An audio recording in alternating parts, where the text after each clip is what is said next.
Next shift দেখো, দেখো exam date হচ্ছে 9th জানুয়ারি 2025। আর শিফট ওয়ানে কি কি প্রশ্ন ছিল দেখো, পুরো জানুয়ারি 2025 এর পিওয়াইকিউজ। ওকে, ম্যাথস রিজনিং থেকে যা যা কোয়েশ্চেন্স এসেছিল 9th জানুয়ারি 2025 সেগুলো দেখো। প্রথমে নাম্বার সিরিজ দিয়ে শুরু হলো। নাম্বার সিরিজের জন্য গ্যাপ বের করতে তো হয়, কিন্তু এখানে যে নাম্বারগুলো রয়েছে সেই নাম্বারগুলোকে যদি আমরা গ্যাপ নিই, ঠিক আছে, গ্যাপ নিলে কিন্তু ডিফিকাল্ট হয়ে যাবে, খুব বেশি বেশি গ্যাপ হচ্ছে।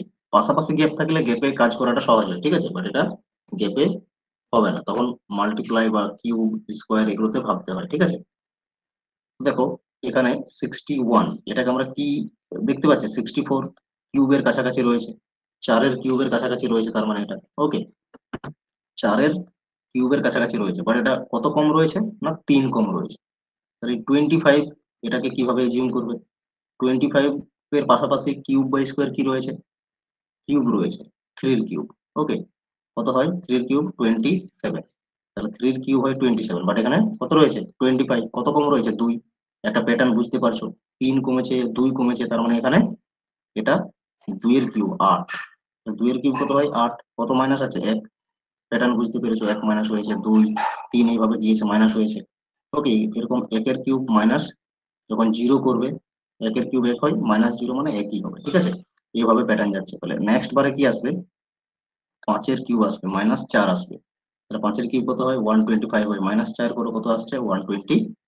Option number 3 correct answer. Okay, এইভাবে প্যাটার্ন ফাইন্ডিং করতে হবে। ওকে, নেক্সট প্রশ্ন দেখো, এটা এসছে কোডিং ডিকোডিং থেকে, ক্লাসের কোড দেওয়া আছে এবং কেবিনের কোড দেওয়া আছে এগুলো। ওকে,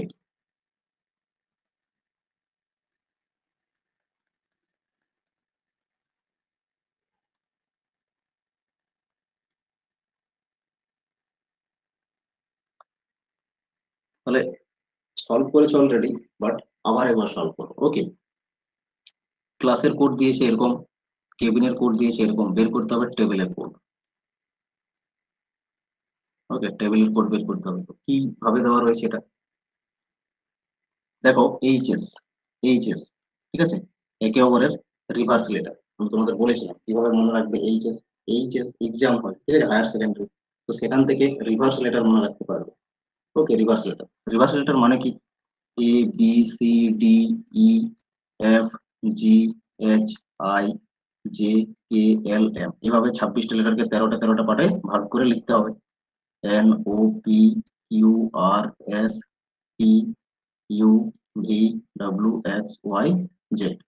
দেখো এইচএস পুরো রিভার্স লেটার একে অপরের, ঠিক আছে, এইভাবে দুটো রোতে তোমাকে লিখতে হবে, তারপরে তুমি করতে পারবে। দেখতে হবে তোমাকে প্যাটার্ন কি যাচ্ছে, ঠিক আছে, নাম্বার বসিয়েও কখনো হয়ে যায়, বা এই দুটো 26 লেটারকে পুরো দুটো পার্টে ভাগ করে এইভাবে লিখতে হবে, এবং সেগুলো দেখেও করে নিতে পারবে, ভেরি ইজি, ঠিক আছে। এল ও দেখো, ঠিক আছে, রিভার্স লেটার, সি এক্স পুরো রিভার্স লেটার একে অপরে। তো প্যাটার্ন বুঝতে পেরেছো, সেম ভাবে রয়েছে প্রত্যেকটাতেই। ওকে, টি এর ক্ষেত্রে কি হবে, জিটি রোড হয়, ঠিক আছে, জিটি, চলো সেখান থেকে ট্রিক্স করে মনে রাখতে পারবে। টি এর অপোজিট জি হবে, এ এর অপোজিট কি হবে জেড। ওকে, বি এর অপোজিট কি হবে ওয়াই, এর অপোজিট এল ও, ই এর অপোজিট কি হবে, ই এর অপোজিট হচ্ছে ভি। ওকে, হয়ে গেল অপশন নাম্বার কত 1 কারেক্ট অ্যান্সার। ক্লিয়ার, নেক্সট দেখো, দেখো এটা একটা ইন্টারেস্টিং কোয়েশ্চেন রয়েছে, কি বলা আছে, there are X trees and Y parrot. X tree রয়েছে, এক্স রয়েছে ট্রি, ওয়াই রয়েছে প্যারটস।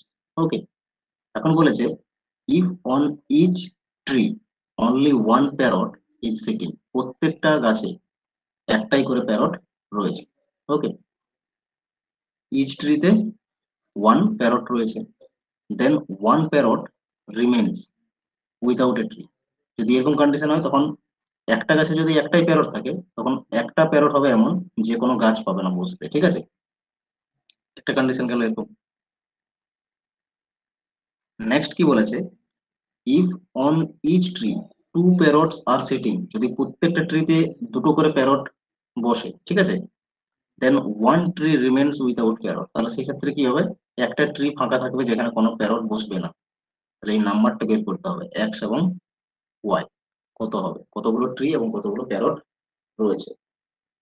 এক্স রয়েছে ট্রি, আর ওয়াই এর সংখ্যা হচ্ছে প্যারট, প্যারট হচ্ছে ওয়াই এর সংখ্যা। এখন যখন প্রত্যেকটা গাছে একটা করে প্যারট বসছে, ওকে, তখন সেখানে ওয়ান প্যারট রিমেনিং থেকে যাচ্ছে উইথাউট এ ট্রি। তো এই কন্ডিশনে আমরা কি করছি, এক্স আর ওয়াই কে যদি সমান করি, তো সমান তো হচ্ছে না, কন্ডিশনে কি দাঁড়াচ্ছে, না একটা গাছ বেশি হয়ে যাচ্ছে যদি এক্স সমান সমান হয় আর কি, ঠিক আছে, প্রত্যেকটা গাছে একটা করে যদি বসে, তো সেই ক্ষেত্রে আমরা দেখছি একটা গাছ এক্সট্রা হয়ে যাচ্ছে। তো একটা কন্ডিশন এরকম আমরা তৈরি করতে পারছি, ওকে, একটা কন্ডিশন এরকম তৈরি করতে পারছি। সেকেন্ড কন্ডিশনটা আমরা আবার এরকম তৈরি করতে পারবো, যেখানে এক্স এবং ওয়াই কে যদি আমরা সমান করি এবং প্রত্যেকটা গাছে যদি দুটো করে কি করে, না প্যারট চলে আসে, তখন আবার কি হচ্ছে, না একটা প্যারট থেকে যাচ্ছে without tree, okay, then one tree remain without parrot, এরকম কন্ডিশন চলে আসছে। সেই ক্ষেত্রে গাছের সংখ্যা তখন এক কমে যাচ্ছে, যদি দুটা করে প্যারট প্রত্যেকটা গাছে আসে। তো এরকম একটা কন্ডিশন দাঁড়াচ্ছে, ক্লিয়ার হতে পেরেছো?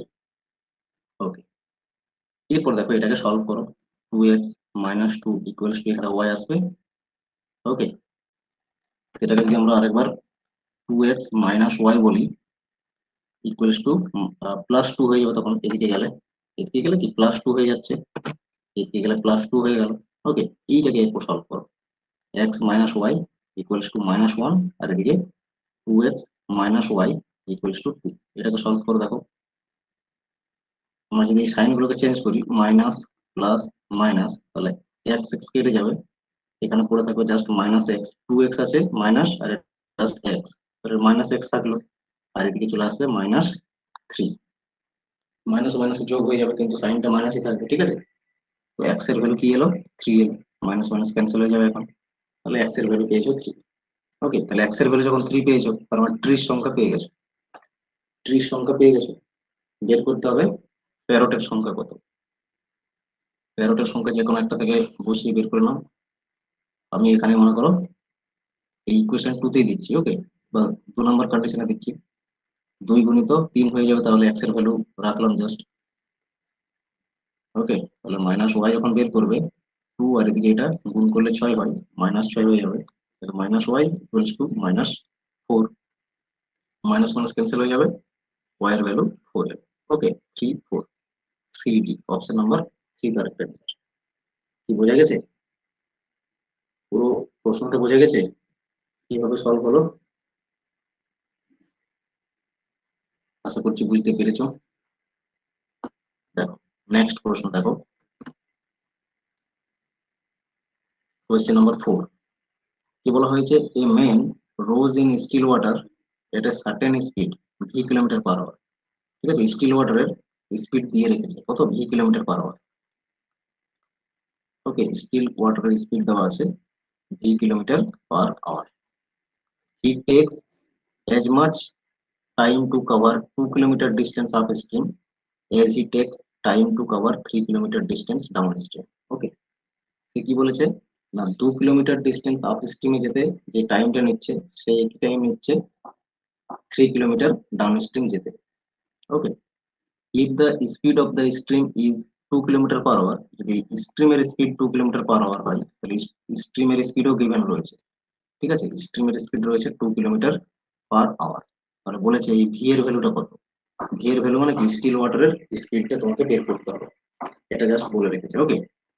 তো দেখো আপ স্ট্রিমে ডিস্টেন্স বলেছে 2 কিলোমিটার যাচ্ছে একই সময়ে, এবং ডাউন স্ট্রিমে 3 কিলোমিটার যাচ্ছে একই সময়ে, ওকে, সেই ক্ষেত্রে আমরা দুটোকে সমান করে নেব, টাইমটা, টাইম সমান করে নাও, তাহলে এখান থেকে বের করো আর ডাউন স্ট্রিমের স্পিড কি হবে, ডাউন স্ট্রিমের স্পিড কি হয়, স্টিল ওয়াটারের যা স্পিড থাকে সেটাকে প্লাস করে দিতে হয় স্ট্রিমের স্পিডের সঙ্গে, তখন এটা ডাউন স্ট্রিমের স্পিড পাই আমরা, ওকে, আপ স্ট্রিমের স্পিড কিভাবে পাই, স্টিল ওয়াটারের স্পিড যা থাকে মাইনাস করে দিতে হয় স্ট্রিমের স্পিড, তখন সেটা হয় আপ স্ট্রিমের স্পিড।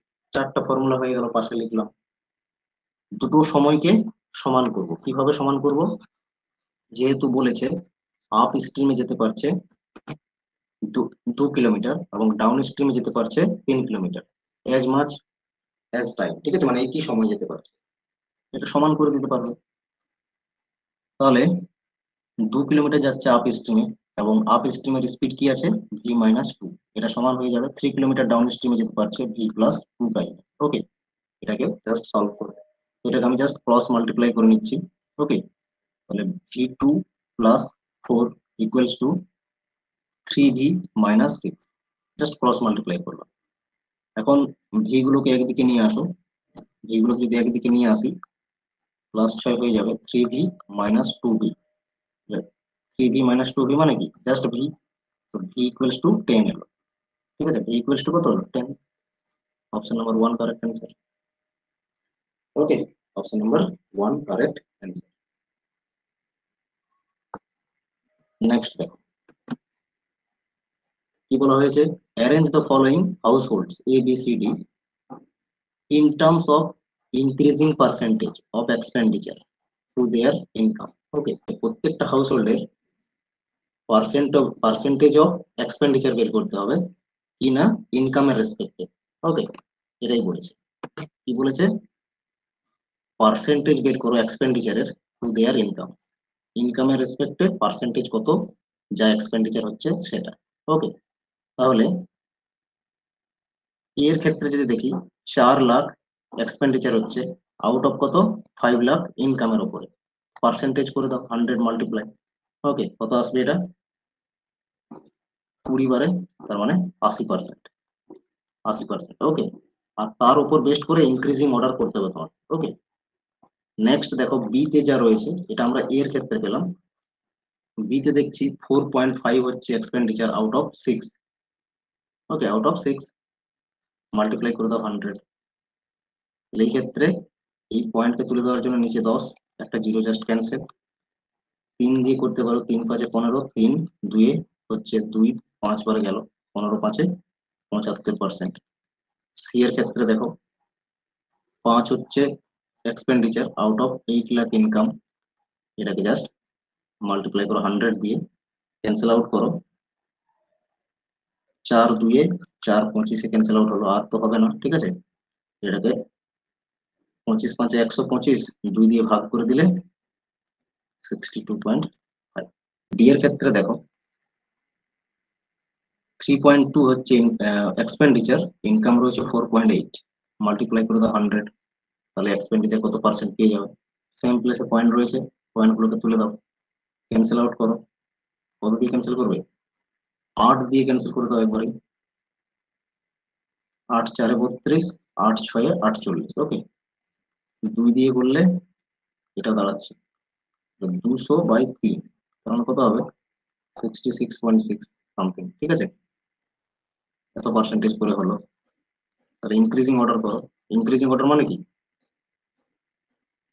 সব থেকে কম যেটা রয়েছে সেটা থেকে শুরু করতে হবে। সি সব থেকে কম রয়েছে, আর সি একটাই অপশন রয়েছে, অপশন নাম্বার 3 কারেক্ট হবে। ক্লিয়ার, ইনক্রিজিং অর্ডার মানে ছোটগুলোকে আগে নেওয়া। সি এর পরে ডি 62% আছে, 62-র পরে 66%, মানে ডি হলো, তারপরে 75% বি হলো, তারপরে 80% এ, এইটা হলো, ঠিক আছে, ইনক্রিজিং অর্ডার। আশা করছি প্রশ্নগুলো সবগুলোই বোঝা গেছে, যা যা আমরা সলভ করলাম। ওকে, নেক্সট শিফট হচ্ছে আমাদের এটা, এটা নেক্সট দিন করবো, ঠিক আছে, নেক্সট দিনই এটা থাকলো। নেক্সট